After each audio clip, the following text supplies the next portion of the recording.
Hi friends, welcome to my channel. இந்த வீடியோவில் நம்ம என்ன பார்க்க போறோம் அப்படின்னா first admission போட்டு உள்ள வர ஸ்டூடண்ட்ஸ்க்கு நம்ம first class எப்படி சொல்லி தரணும், எப்படி பேப்பர் இன்சர்ட் பண்ணனும், எப்படி டைப் பண்ணனும் அப்படின்றத தான் சொல்ல போறோம். அது எப்படி சொல்லணும் அப்படின்றத பத்தின ஒரு சின்ன இன்ஸ்ட்ரக்ஷன் கிளாஸ் தான் இது. வாங்க வீடியோக்குள்ள போலாம். இப்போ பேப்பர் வந்து டபுள் ஷீட் எடுத்துக்கறணும். பேப்பர் வந்து சிங்கிள் ஷீட்ல வச்சு டைப் பண்ண கூடாது. டபுள் ஷீட் வச்சு தான் நம்ம டைப் பண்ண போறோம். டபுள் ஷீட் அப்படிங்கிறது இந்த மாதிரி எடுத்துக்கோங்க. எடுத்துட்டு சமமா வச்சுக்கோங்க. பேப்பர் பிடிக்கிற பொசிஷன் அப்படிங்கிறது என்ன அப்படின்னா, மேல இருந்து கீழே 1 இன்ச் அளவுக்கு, கீழே இருந்து மேல 1 இன்ச் அளவுக்கு இந்த மாதிரி கட்டவிரல் இருக்கு இல்லையா, அந்த கட்டவிரலை இப்படி பிடிச்சிக்கணும். பேப்பர் எந்த மாதிரினாலும் வைக்கிறாங்க. எந்த மாதிரி நான் சொல்றேன் அப்படின்னா, ஸ்டூடெண்ட்ஸ் நம்மகிட்ட ஜாயின் பண்றவங்களே நம்ம எப்படி சொல்லி கொடுத்தாலும் அவங்க எப்படி பண்ணுவாங்கன்னா, மேல இருக்கு இல்லையா, மேல எப்படி பிடிச்சிக்குவாங்க, அப்புறம் இப்படி பிடிப்பாங்க, இப்படி பிடிச்சி இப்படி பேப்பர் இன்சர்ட் பண்ணுவாங்க. ஸோ இந்த மாதிரிலாம் பண்ணக்கூடாது. அதுக்காக தான் கிளியரா சொல்றேன். பேப்பர் எப்படி பிடிக்கணும் அப்படின்னா, மேல இருந்து கீழே 1 இன்ச் அளவுக்கு பிடிங்க, கீழே இருந்து மேல 1 இன்ச் அளவுக்கு பிடிச்சிக்கலாம். ஓகேங்களா? இந்த மாதிரி பேப்பரை பிடிச்சிட்டு இந்த சிலிண்டர் கேப்ல நம்ம இந்த மாதிரி இன்சர்ட் பண்ணணும். இன்சர்ட் பண்ணும் போதே லெஃப்ட் சைட்ல 0 இருக்கும். ஸோ 0 இருக்கிற அளவுக்கு நம்ம என்ன பண்ணிக்கணும், ஓரமா பேப்பரை வச்சுக்கணும். வச்சுட்டு அப்படியே லெஃப்ட் ஹேண்ட் எடுத்துடக்கூடாது, ரைட் ஹேண்டை மட்டும் எடுத்துட்டு இந்த தம்பியிலால நம்ம என்ன பண்ணணும், ரொட்டேட் பண்ணணும். ரொட்டேட் பண்ணோம்னா பேப்பர் நல்லா மேலே மூவ் ஆகி வரும். பேப்பர் மேலே மூவ் ஆகி வந்துருச்சு. இது வந்து லைட்டா நமக்கு கிராஸா இருக்கு, பேப்பர் வந்து அட்ஜஸ்ட் பண்ணணும்னு நினைச்சா மட்டும் இந்த நாப்பை ஓப்பன் பண்ணி நம்ம அட்ஜஸ்ட் பண்ணிக்கலாம். ஆனா நம்ம வச்சிருக்க பேப்பர் கரெக்டா இருக்குன்ற பட்சத்துல நம்ம அட்ஜஸ்ட் பண்ண வேண்டிய அவசியம் இல்லை. ஸோ இந்த மாதிரி பேப்பர் மேலே வந்ததுக்கு அப்புறம் இந்த ஸ்கேல் இருக்கு இல்லையா, இந்த மார்ஜினல் ஸ்கேல், இந்த மார்ஜினல் ஸ்கேல் வந்ததுக்கு அப்புறம் இந்த பேப்பரோட விளிம்பு இந்த மார்ஜின் ஸ்கேல் அளவுக்கு ஒட்டி இருக்கணும். வந்ததுக்கு அப்புறம் இந்த லெஃப்ட் ஹேண்ட்ல இருக்க கையை எடுத்துடலாம். எடுத்துட்டு இப்பதான் நம்ம டைப் பண்ண போறோம். டைப் பண்ண போறதுக்கு முன்னாடி நம்ம எப்படி உட்காரணும், உட்காரது கூட ஒரு பொசிஷன் இருக்கு. எடுத்துமே இந்த மாதிரிலாம் உட்காருவாங்க, வேற ஏதோ பொசிஷன், காலெல்லாம் மேல இந்த மாதிரி ட்விஸ்ட் இந்த மாதிரி ஒரு மாதிரி எல்லாம் உட்காருவாங்க. ஸோ அந்த மாதிரிலாம் உட்காரக்கூடாது. உட்காரும் போதே கால் ரெடி இந்த சமமா வச்சுட்டு ஸ்ட்ரெயிட்டா முழு தண்டெல்லாம் நேரம் வர மாதிரி ஸ்ட்ரெயிட்டா உட்காந்துட்டு கை வந்து எப்பவுமே உள்ளங்கை நமக்கு மிஷின்ல டச் பண்ணாத அளவுக்கு கையை தூக்கி உயர்த்தி வச்சு தான் நம்ம டைப் பண்ண போறோம். ஸோ இதுதான் நம்ம வைக்கக்கூடிய பொசிஷன். ஃபர்ஸ்ட் நம்ம அடிக்கக்கூடிய எக்ஸசைஸ் ASTF. அதுக்கப்புறம் ரைட் சைட்ல செமிகோலன் LKJ. எப்படி வைக்கணும் அப்படின்றத ஃபர்ஸ்ட் தெரிஞ்சுக்கோங்க. அதுக்கப்புறம் என்ன பண்ணணும்னா நம்ம டைப் பண்ண ஆரம்பிக்கலாம். ஓகேங்களா? ஃபர்ஸ்ட் என்ன பொசிஷன் சொல்றேன் அப்படின்றத பார்த்துக்கோங்க. ASDF. ஒவ்வொரு பட்டனுக்கும் ஒவ்வொரு விரல் யூஸ் பண்ணணும். ரைட் ஹேண்ட்ல செமிகோலன் LKJ. இது ரைட் சைடுக்குரிய ஃபிங்கருக்குரிய லெட்டர். ஒவ்வொரு பட்டனுக்கும் ஒவ்வொரு விரல் தான் யூஸ் பண்ணணும்.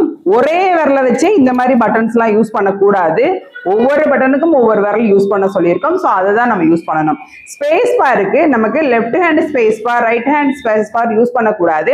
ஸ்பேஸ் பார் எப்பவுமே ரைட் ஹேண்ட்ல இருக்க கட்ட விரல் மட்டும் தான் நம்ம யூஸ் பண்ணுவோம். லெஃப்ட் ஹேண்ட் கட்ட விரல் யூஸ் பண்ண மாட்டோம்.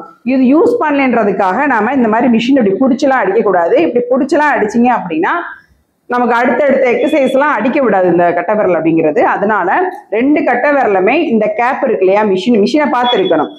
பொசிஷன் வச்சு உடனே பாருங்க, 2 கட்ட விரலுமே மேல் நோக்கி இப்படி இருக்கணும். ஆனா ஸ்பேஸ் விடுறது என்னவோ ரைட் ஹேண்ட்ல இருக்க கட்ட விரலால மட்டும்தான் ஸ்பேஸ் விடுவோம். மொத்தமே நம்ம டைப் பண்ணக்கூடிய ஃபிங்கர் ஆனது 9 ஃபிங்கர்ல தான் நம்ம டைப் பண்ணுவோம். ஓகேங்களா? இந்த இன்ஸ்ட்ரக்ஷன் உங்களுக்கு போதும்னு நினைக்கிறேன். நான் எப்படி டைப் பண்ண போறேன் அப்படின்றத வாங்க பார்க்கலாம். ASDF அடிச்சு முடிச்சதுமே ஒரு ஸ்பேஸ். ரைட் சைட்ல பாத்தீங்கன்னா semicolon LKJ space, ASDF space, semicolon LKJ space. நான் ஏன் இவ்வளவு ஸ்லோவா அடிக்கிறேன் அப்படின்னா, ஸ்டார்டிங்ல வந்து இவ்வளவு ஸ்லோவா தான் அடிக்கணும். சொல்லிக்கிட்டே தான் டைப் பண்ணணும். ஒவ்வொரு லெட்டரையும் புக்கை பார்த்தே டைப் பண்ணணும். ஸ்டார்டிங்ல வராது, ஃபர்ஸ்ட் டே கண்டிப்பா வராது. ஆனா நீங்க ட்ரை பண்ணணும் இப்படிதான் அடிக்கணும் அப்படின்னு.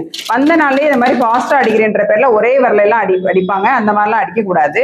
நாம என்ன பண்ணணும், ஒவ்வொரு லெட்டரா சொல்லிக்கிட்டே மெதுவா மனப்பாடம் பண்ணி நம்ம டைப் பண்ற மாதிரி இருக்கும். தூக்கத்துல கேட்டா கூட எந்த ஃபிங்கர் எந்த லெட்டர்னு கேட்டா சொல்ல தெரியணும். அந்த அளவுக்கு நம்ம மெமரி பண்ணி நம்ம டைப் பண்ற மாதிரி இருக்கும். இவ்வளவு ஸ்லோ தான் இருக்கணும். ஸ்பீடுக்குன்னு தனி ட்ரைனிங் கொடுப்போம் ஒரு குறிப்பிட்ட எக்ஸசைஸ் போனதுக்கு அப்புறம். இப்போ வந்து நம்ம மிஸ்டேக்கே இல்லாம அடிக்கணும் அப்படின்றதுக்காக நம்ம என்ன பண்றோம்னா, இந்த மாதிரி நம்ம ஃபிங்கர் வைஸா ஸ்லோவா தான் நம்ம டைப் பண்ண போறோம். ஓகேங்களா?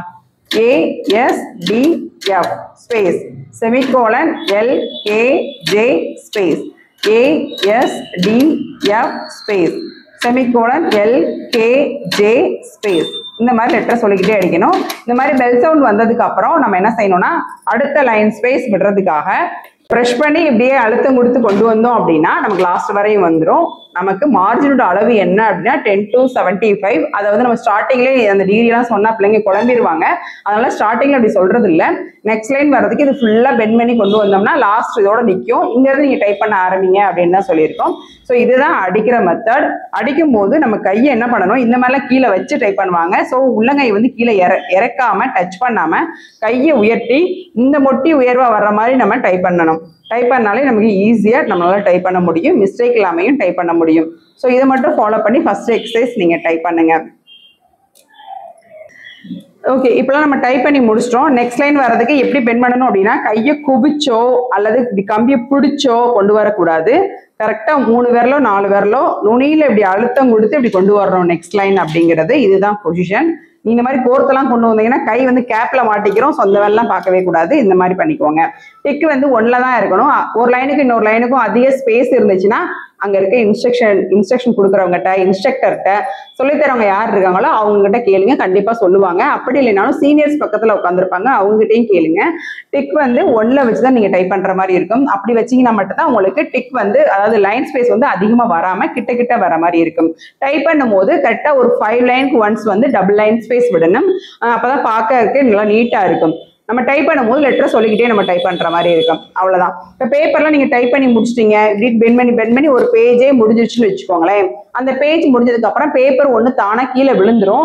அப்படி இல்லை, அந்த பேப்பர் முடியறதுக்குள்ளேயே நான் பேப்பரை வெளில எடுக்கணும் அப்படின்னு நினைச்சீங்கன்னா நீங்க என்ன செய்யணும்னா, இந்த நாப்பு இருக்கு இல்லையா, இந்த நாப்பை நீங்க ஓப்பன் பண்ணிட்டு பேப்பரை அப்படியே உருவி எடுத்தீங்கன்னா கொஞ்சம் ஃப்ரீ ஸ்பேஸ், நம்ம ஃப்ரீயா இருக்கும். அப்போ வந்து நமக்கு வேகமாவே பேப்பரை எடுத்துடலாம். ஸோ இதுதான் பேப்பர் வைக்கிற முறை, எடுக்கிற முறை. இப்படிதான் ஃபர்ஸ்ட் பேசிக் நமக்கு ASTF டைப் பண்ற மெத்தடு. இந்த வீடியோ உங்களுக்கு ரொம்ப யூஸ்ஃபுல்லா இருந்திருக்கும்னு நினைக்கிறேன். இந்த வீடியோ உங்களுக்கு பிடிச்சிருந்துச்சுன்னா லைக் பண்ணுங்க, ஷேர் பண்ணுங்க, நம்மள ஃபாலோ பண்ணிக்கோங்க, சப்ஸ்கிரைப் பண்ணிக்கோங்க.